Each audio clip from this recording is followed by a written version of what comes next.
Welcome to Mr. International, for the dreamers who feel too much and want way more. I'm a lawyer who hates being a lawyer, and this podcast is my exit plan. Mr. International is a self-help travelogue for empaths, wanderers, and anyone craving freedom from a life that, well, doesn't quite fit. I'm trading courtrooms for countries, burnout for balance, and skepticism for the law of attraction. Each episode unpacks the emotional side of travel, mindset shifts, manifesting a new path, and what it really takes to rewrite your story. One passport stamp and perspective change at a time.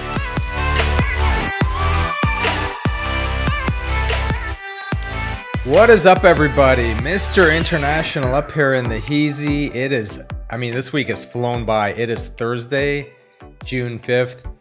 I'm counting down the days. I'm approaching my trip to Hong Kong and Boracay, and who knows where else life will take me.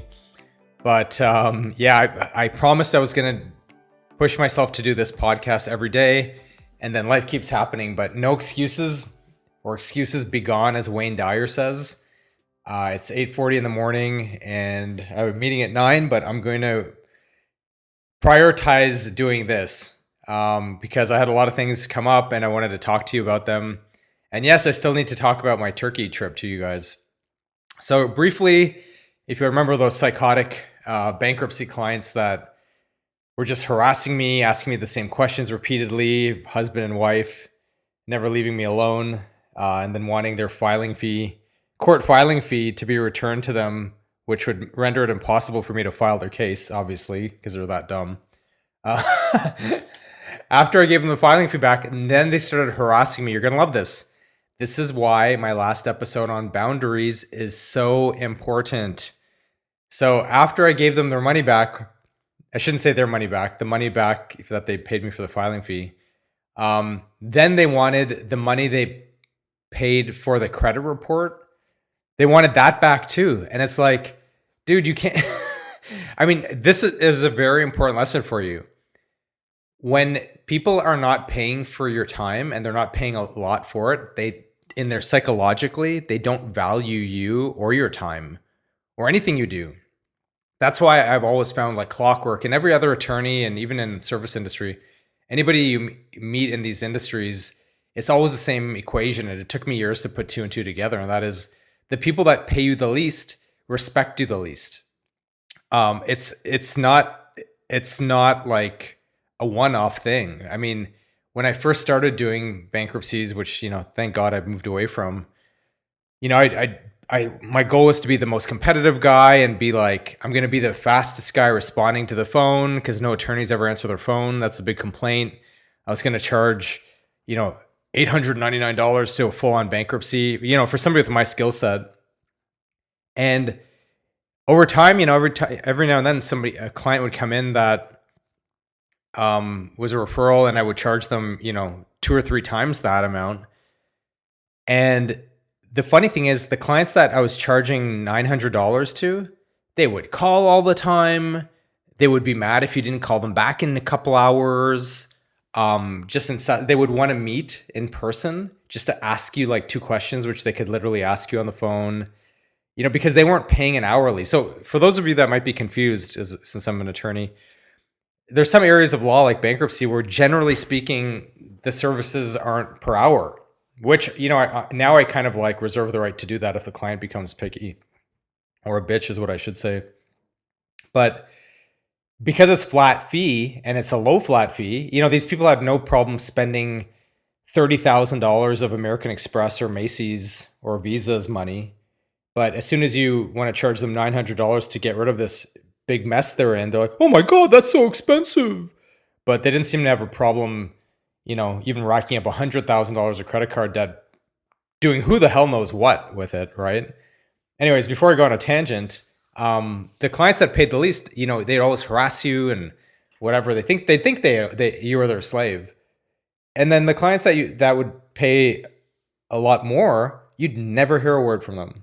And whenever they would contact you, they were very respectful. They'd start off with like, hey, I know you're really busy. Thanks for taking my call, kind of thing. That's why now, although I don't really do bankruptcies anymore, if I do get a referral, I make sure and charge on the higher end because psychologically, it sets up a boundary that, okay, my time is valuable. So these nincompoops that were harassing me now, the reason they didn't value my time at all is because they were coming in as a referral where they were quoted a very low amount that they weren't even going to pay. A third party was going to pay me for their service. So anyhow, after all the waste of time I spent on these dummies, and now giving them everything back, now they wanted the credit report feedback, and I just wrote them an email, and then I literally blocked them because I don't care anymore. He's like, well, we want the money for the credit report back, and it's like, and this asshole was calling me on the weekend too, and that's a no for me. Like, especially when you're that type of person, I'm just gonna block your numbers as they come in because now I don't answer my phone like I used to. So it's like, dude, you paid for the credit report. I've had to now turn around and buy the credit report with the money you gave me. Like, you can't undo time. So anyways, that's why boundaries are important, and you have to not be afraid of setting them, because I think for a lot of us, especially empaths and very compassionate people, and also very sensitive people, or maybe people that are a little bit jittery, often we're afraid of setting boundaries because we let people take and take and take and ask and ask and ask from us. And a lot of us operate under the fear of, well, what if I say no? Maybe they won't like me, or maybe in our brain we've been wired, or we've wired ourselves to almost advocate for the person that doesn't have boundaries. So when you have these crazy ass clients, an older version of me would have been like, well, I shouldn't say older, but like a younger version of me would have thought, oh shit, what about my ethical duties? Oh no, will I get in trouble if I don't answer them right away? Can I not block them? And that's why they call it a lot of practice, because you're always kind of practicing. And I dealt with this other psychotic lady years ago. I'll tell you about it in another show. And I literally had to talk to an ethics attorney, and I had to talk to the State Bar California Ethics Committee or hotline and ask them, hey, am I allowed to block a client? And they said, yeah. Basically, the result was, yeah, you absolutely can. If you don't represent them anymore, you don't have an obligation to them anymore. So you can absolutely block them. And that was something I struggled with being a lawyer for a while, is I just always felt this, how shall we say, obligation, this very like strong obligation to always me being stuck with them no matter what. And some of them would just go to town on it. And, now it's like, I'm going to block you guys. Like, if you need more stuff, go figure it out. Like, fuck off. So, what I would challenge you to do today, if you're like a highly sensitive person or you have a difficult time setting boundaries or saying no, just push yourself to say no, and just see if there's any fallout from it. Because what I've learned over the years is there's like never any fallout. And it just makes me go back in time in my mind and be like, shit, why didn't I do this years ago? What was I so afraid of?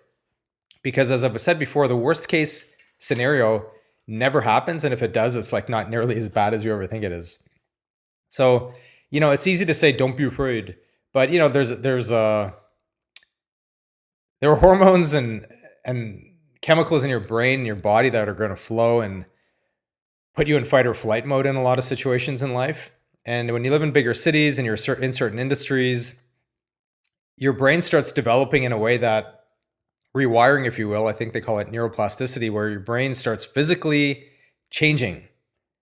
And essentially, if you're always in a flight or fight mode, your brain starts wanting to be in a fight or flight mode. So it looks for things to put you in a fight or flight mode all the time. But the same can be the opposite for happiness and being joyful. So, getting out of this fight or flight mode means actually just standing up for yourself and being strong. Nobody is going to show up at your door and beat you up if you say no. If you're worried they don't like you, great. Then that's not the type of person you want in your life.